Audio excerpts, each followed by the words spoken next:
Let me ask you a question. How many times have you promised yourself that tomorrow would be different? How many times have you sworn to stop scrolling, stop eating garbage, stop wasting your life on things that don't matter, only to find yourself doing the exact same thing 24 hours later? We live in a world that tells us to be gentle with ourselves. They tell you to take baby steps. They tell you that change takes time. But what if I told you that this approach is exactly why you are failing? A bad habit is not a mistake. It is a chain around your neck. And you do not untie a chain with gentle negotiation. You break it. In feudal Japan, the samurai understood something about human nature that we have forgotten. They knew that hesitation is death. Whether on the battlefield or inside your own mind, the moment you hesitate, you lose. There is a specific, ruthless psychological technique used by the ancient warriors to instantly eradicate weakness. It is not about willpower. It is not about trying harder. It is called tachikiri, the art of the severing cut. Today, we are not going to talk about reducing your screen time or trying to wake up early. We are going to learn how to murder the version of you that is holding you back.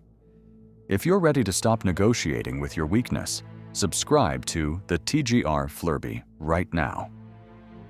We don't offer comfort here. We offer the truth. To understand tachikiri, we must look back to the Edo period, to the story of a samurai named Jiro. Jiro was born into a noble family of swordsmen. He had the potential to be a commander, a leader of men. But Jiro had a secret enemy. It wasn't a rival clan. It was sake. Every night, Jiro would drink. At first, it was to celebrate victories. Then, it was to numb the pain of training. Eventually, it was simply what he did. He told himself the same lie you tell yourself. I can stop whenever I want.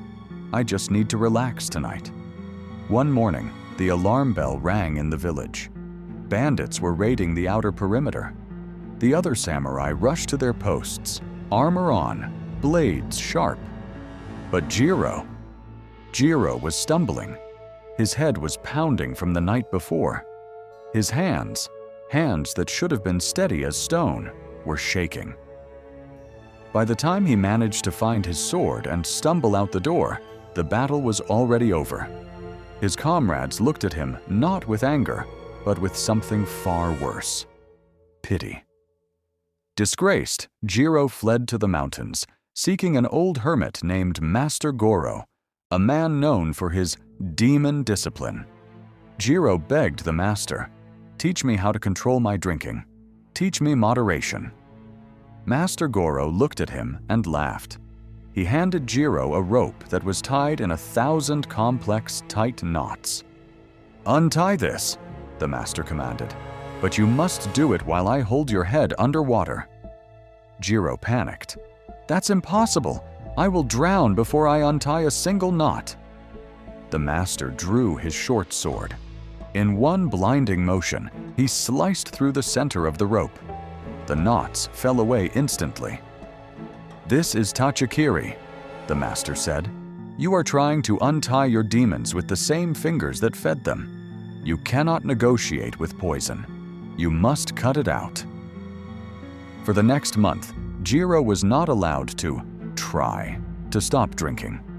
The master made him take every bottle of sake in the temple and smash them against the rocks. Not pour them out, smash them.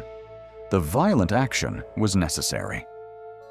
Then, whenever the urge to drink came, the master instructed Jiro to immediately plunge into the freezing waterfall near the shrine.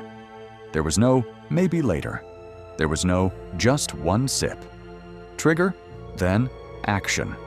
Urge, then ice. It was brutal. It was painful. But it rewired Jiro's brain. He stopped seeing the sake as a treat and started seeing it as the enemy. Years later, Jiro returned to his village. He didn't just become a sober warrior, he became a legend. Not because he had willpower, but because he had learned that you do not coexist with evil. You sever it. Now, you might think this is just a dramatic story about swords and ropes, but modern neuroscience backs up the principle of Tachikiri entirely. We need to talk about dopamine pathways. According to psychiatrists and researchers, when you engage in a bad habit, whether it's scrolling, watching adult content, or eating sugar, your brain carves a physical pathway. It's like a hiking trail in the woods. The more you walk it, the clearer and easier the path becomes. When you try to taper off or reduce a bad habit, you're still walking that path. You're keeping the neural circuit alive. You're keeping the craving monster fed, just on a smaller diet. The reason the samurai cut works is due to a biological mechanism called synaptic pruning. Your brain is efficient. If a neural pathway is not used at all, strictly zero usage, the brain eventually marks it as waste and dissolves the connection. But this only happens if you starve the habit completely. Moderation keeps the addiction alive. Total elimination forces the brain to rewire. The samurai knew intuitively what we now see on MRI scans.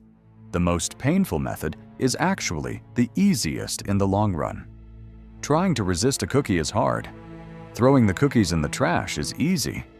Let's be brutally honest for a second. The reason you still have that bad habit isn't because it's too hard to quit. It's because you love it. You love the comfort. You love the distraction. You love the excuse it gives you to be mediocre. You tell yourself, "I'll just watch one video," and 3 hours later, you hate yourself. You're like a general who opens the gates for the enemy and then acts surprised when the city burns down. You're negotiating with terrorists. Your brain is a terrorist in these moments. It holds your potential hostage. And what do? You pay the ransom. You give it the dopamine it wants, hoping it will leave you alone. It won't. You need to stop being a victim of your own impulses. You're not a dog salivating at a bell. You're a human being capable of reason and will. Stop saying, "I'm trying to quit." Trying implies the possibility of failure. Samurai do not try. They do. Or they die. You need to adopt the mindset of Tachikiri. There is no tomorrow. There is only right now. And right now, you're either holding the sword or you are the one being cut. Which one is it? How do we apply this battlefield philosophy to the 21st century? We aren't fighting bandits. We are fighting algorithms and comfort. If you are addicted to video games or social media, Tachikiri doesn't mean, "I will only play for 1 hour." It means you unplug the console and put it in the closet. It means you delete the app, not hide it in a folder. Delete it. You sever the access. You make it physically difficult to engage in the habit. If you are a procrastinator, you wait for the perfect mood to work. The mood never comes. Tachikiri applied here is the 5-second rule on steroids. The moment you think about the work, you must physically move your body before your brain has time to make an excuse. You sever the hesitation. If you are addicted to junk food, you don't buy the chips for the guests. You don't keep emergency chocolate. You purge your house. If it is not in the house, you cannot eat it. You cut the option off at the source. The principle is simple. If you want to kill the weed, you must pull out the root. You want to change? Good. Here is your marching order. This is not advice. This is a command. Step 1. Identify the general. You have many bad habits, but there is one general. One habit that leads to all the others. Maybe it's staying up late, which leads to skipping the gym, which leads to bad eating. Identify the one habit that destroys your discipline. We are going to kill that one first. Step 2. the physical severing. You must perform a physical action to symbolize the cut. If it's junk food, throw it in the trash now. If it's an app, delete it now. If it's an addiction, throw away the paraphernalia now. Do not wait until the video ends. Do it while you listen. The physical act signals to your brain that the old you is dead. Step 3. The void replacement. When you cut a habit, it leaves a hole. If you don't fill it, the habit will come back. You need a warrior ritual. Every time you feel the urge to scroll, do 20 push-ups.